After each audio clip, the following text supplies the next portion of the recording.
Lincoln, thank you so much for granting us this interview. Our ministry, Laymen for Religious Liberty. My pleasure. You didn't have to, but I'm exceedingly grateful for it. I was bound by friendship. I had to do it. Is that really? Anyway, there are a number of issues that have been on my heart for years. Some have grown more intense, particularly the recent appointments to the Supreme Court. But I'm not going to go there just yet. There are about 6 issues that I'd like to cover today. The book, The New Illustrated Great Controversy, you would have been the first person to have even heard of it in the administration. One of the first, that's for sure. And we'll tell the audience why. I'd like to talk about the ad that we ran in Time magazine back in 1990. There's some religious liberty issues that I'd love your take on. There's a new ad that we've designed for USA Today.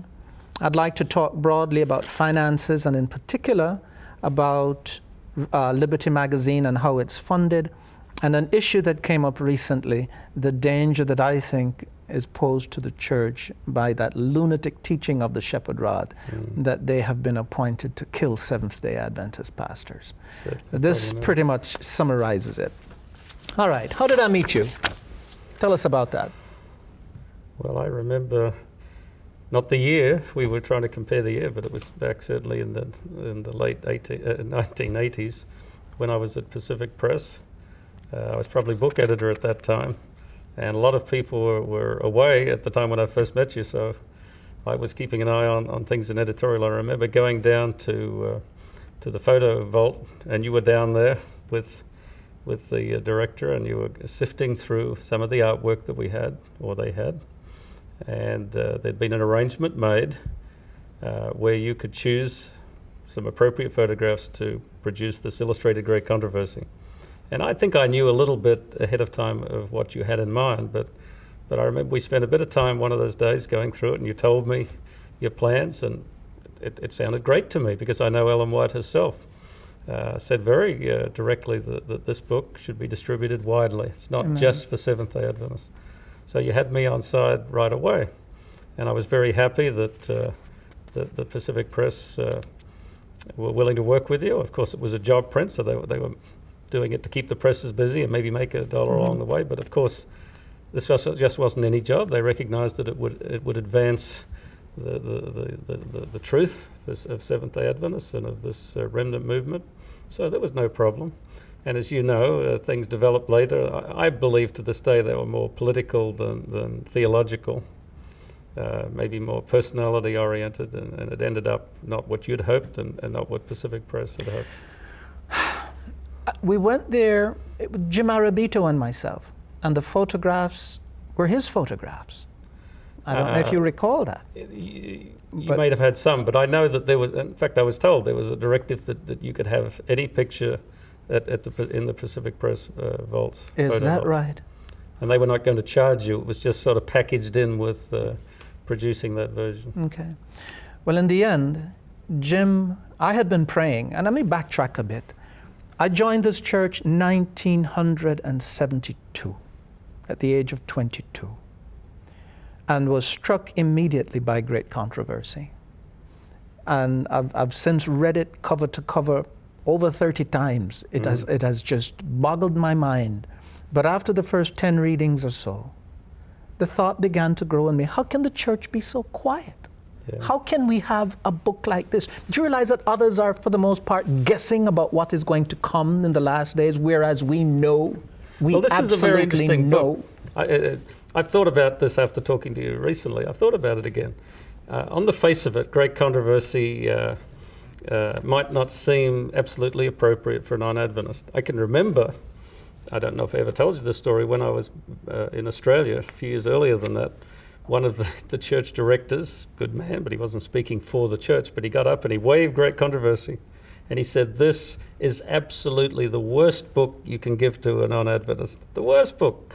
And then he gestured toward our church headquarters and he said, why, even there, on a typical Sabbath, you'll hear something against the papacy. And he says, at a time when Roman Catholics are bending over backwards to be nice to us. How about that? So he didn't understand it at all.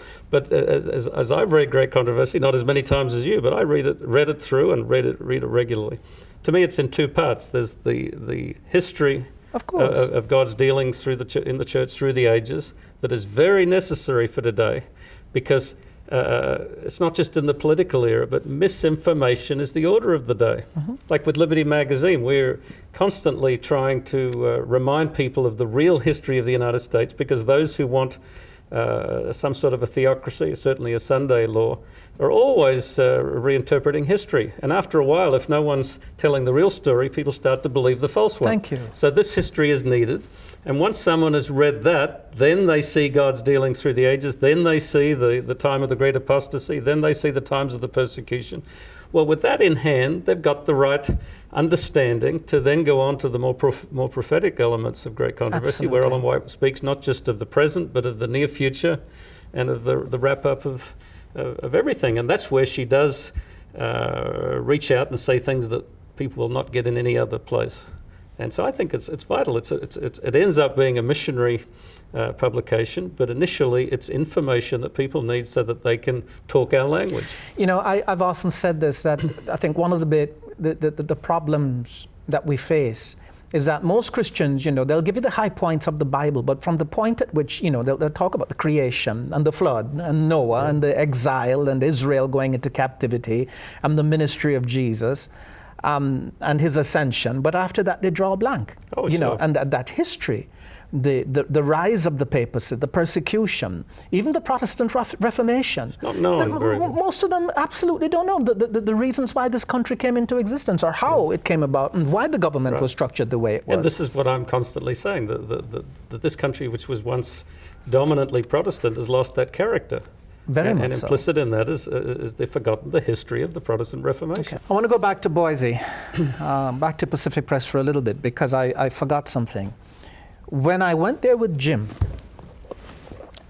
I went in large part because of this statement from Colporteur Ministry, which tells us that the work, the latter rain, the loud cry, that what God intends doing in the last days is working primarily through our publishing houses. And that's what brought me there. I also needed a formula to figure out how much do I pay Jim for the use of the photographs. And that, of course, was provided by Claire Woods, who gave me the payment structure, how authors and illustrators were recompensed, because I didn't have a clue. This was the first book. As you point out, the Pacific Press was working closely with you, advising you, and you were very... I didn't know where else to go. I remember you very cooperative. There was a partnership going on, and it would have turned out very well, I believe. I believe so too. Now, interestingly enough, that the first taste of what was to come happened, of course, when the top brass wanted me to sign a royalty, basically giving Pacific Press control of the book, or giving the church. And I said, "You're nuts. This is in the public domain." But that didn't come from the publishing house, did it? No, not from the publishing house. It came... Because as I remember, the publishing house was treating this as a job print. Sure. It was a contractual arrangement. Sure. You had the money, we had the facility, we would do it as long as it was not out of harmony with what we're... And then all hell broke loose. But we're going to talk about the statement first. In a large degree, through our publishing houses, is to be accomplished the work of that other angel who comes down from heaven with great power and who lightens the earth with his glory. That's why we showed up at Pacific Press. And I remember Jim Arabito. It's interesting. I had been praying for years, Lord, help me to produce the very best edition of this book that the world will ever see. That was my prayer. And he led me to Jim. Jim had traveled planet Earth apparently several times with his camera, taking pictures, which he intended using for a documentary. I remember when I showed up with the notion of illustrating the great controversy, he said, never in a million years do I think I would have thought of that idea. Words to that effect. And of course, we signed the contract. Claire Woods was witness. He could have easily said to me, Lincoln, but boy, that's a nice idea. I don't need you for that. He could have easily said that, but he didn't. He recognized that for whatever reason, the Lord had planted that thought in my brain, and he yielded and signed Well, I would like to think that the Pacific Press then, and I hope the Review now, are really in the business of getting the word out. And if you're willing to do this too, Why short circuit your idea? I know. We're all in this together. Absolutely. And at the moment, thankfully, I noticed the Review and Herald have a vision to distribute Great Controversy.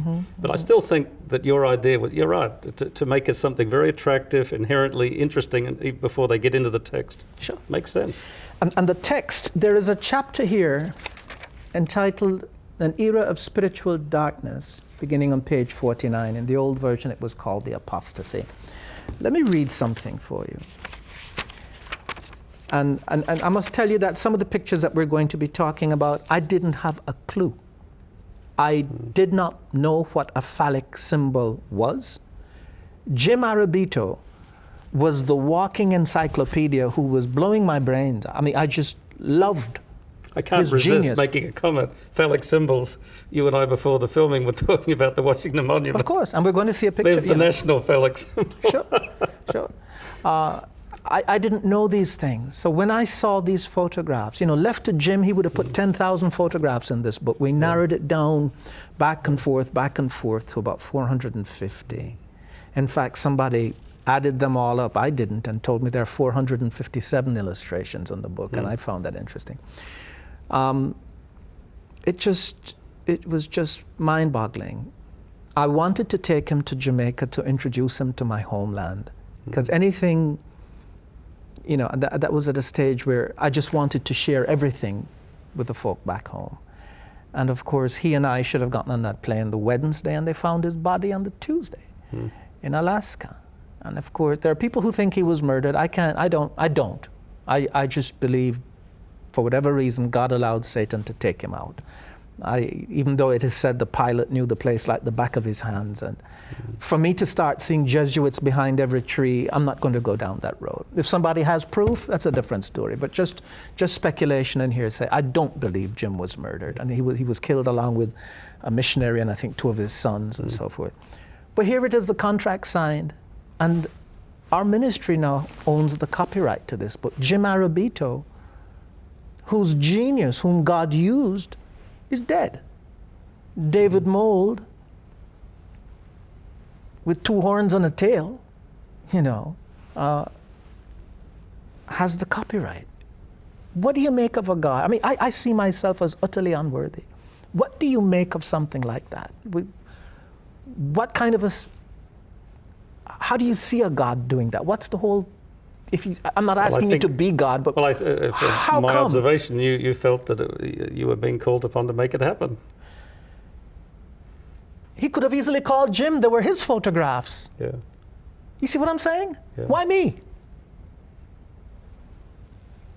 Well, we're all called to give the great cry, and in fact, isn't there a text? Many are called, but few are chosen. Sure, you know that. And so by events, you've been chosen.